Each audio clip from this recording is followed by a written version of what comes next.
Hello, this is Rocky Marciano. When I was heavyweight champion of the world, they called me the Brockton Blockbuster. You find out why.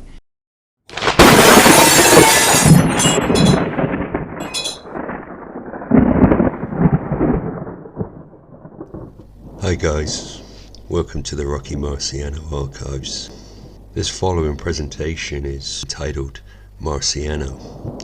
It concerns Rocky's name change from Marchegiano to Marciano, plus his bout with Cardone. My real name is Marchegiano. It's my father's name and my brother's name. They're not going to change it because of me, and I'm not going to change it. I wouldn't want them to feel bad. Rocky Marciano.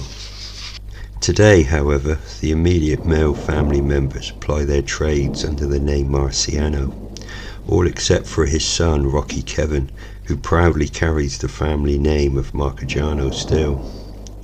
Many in the family have told me how happy they are I kept the family name, commented Rocky Jr.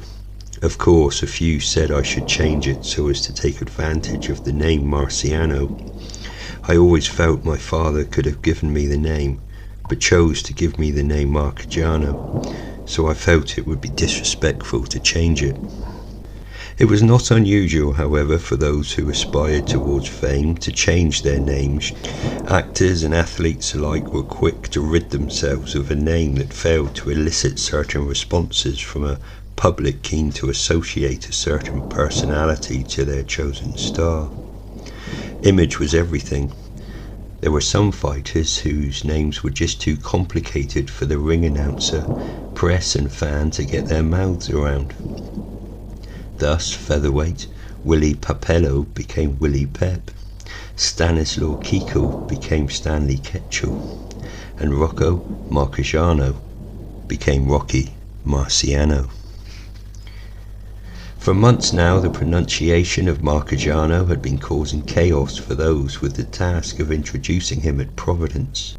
Even in the press, his name was being misspelled. It was time to address this problem, and the one to do it was our Weil himself.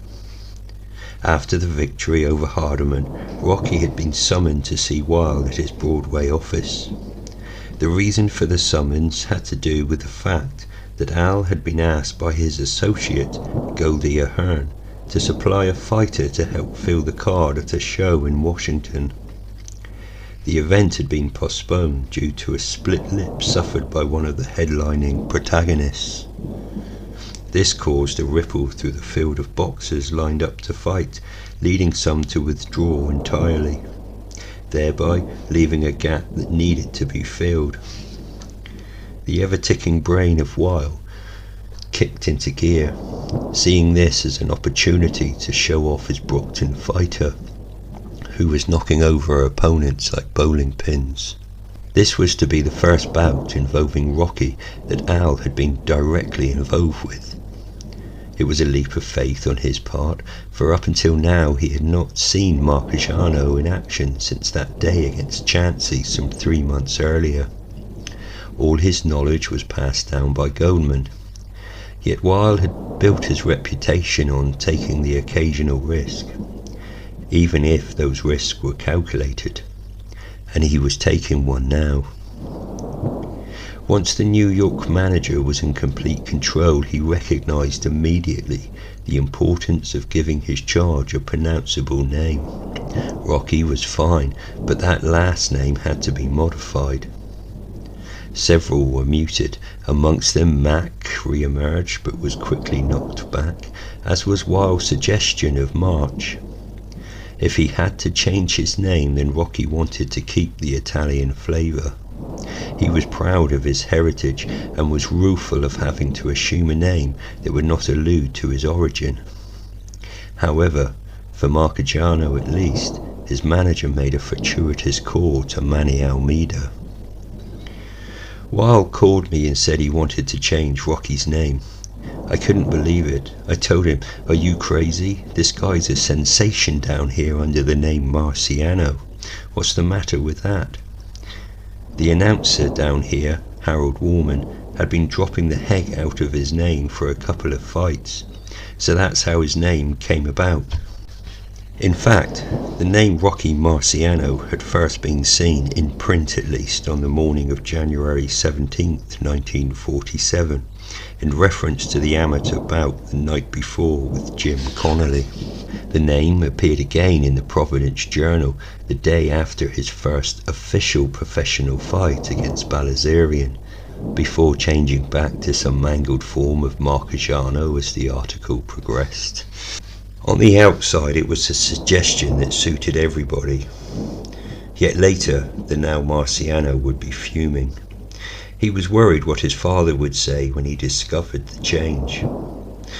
Why did he have to change it anyway, he would cry to Ali Colombo.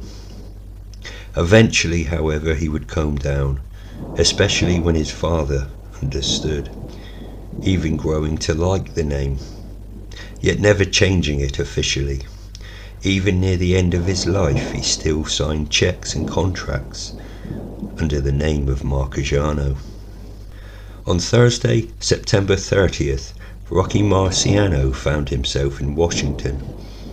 This was the first time that the quadrangle of Weil, Goldman, Colombo and Marciano would be together. This was the team that within 4 years would have conquered the boxing world.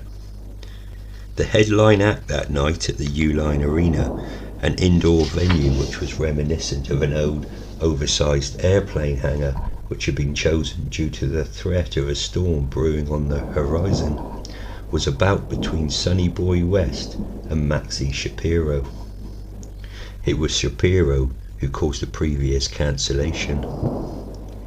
Marciano was to be in the semi-feature against one Don Riff, or possibly Ranif, depending on which spelling and which paper you read, who hailed from Valley Stream, New York. Yet for reasons never explained, it would be a match that never happened. Whilst Marciano was in the dressing room preparing for the fight, he met his adversary for that evening, and it was not who had been billed.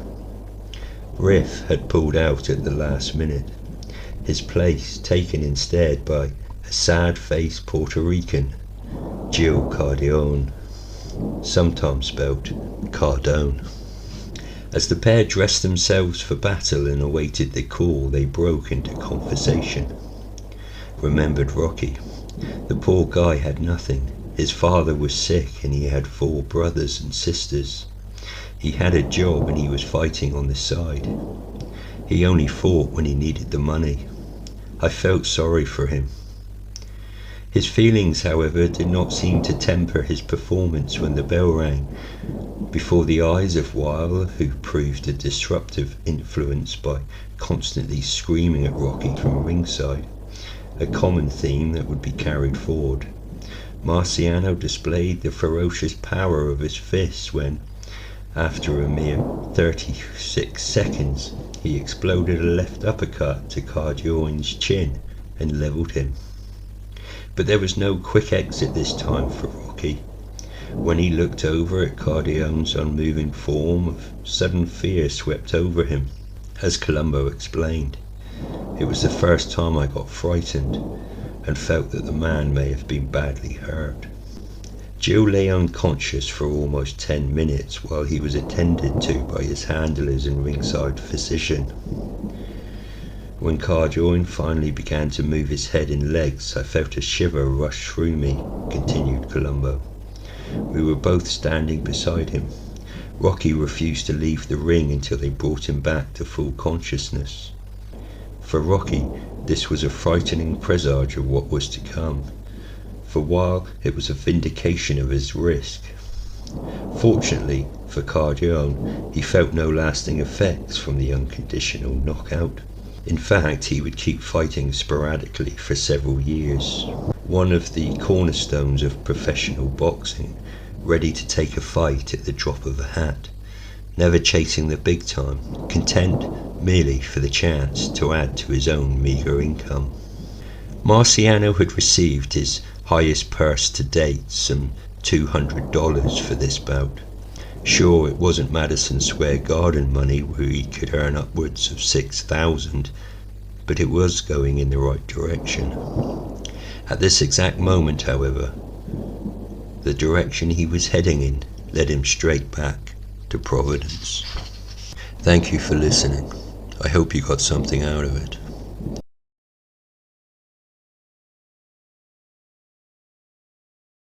If you like this content, then hit the subscribe button. To really support this channel, consider joining for just over $1 a month and unlock ad-free members-only content. Every member will play a key part in revealing the real Rocky. I just enjoyed combat. I just enjoyed the sport that I had learned so well, and I had practiced so much that when the bell rang, I did a job. I could concentrate on the opponent. It was a great, great career for me. I'm proud and very happy to talk about it. Sometimes I wonder why I was such an aggressive man in the ring.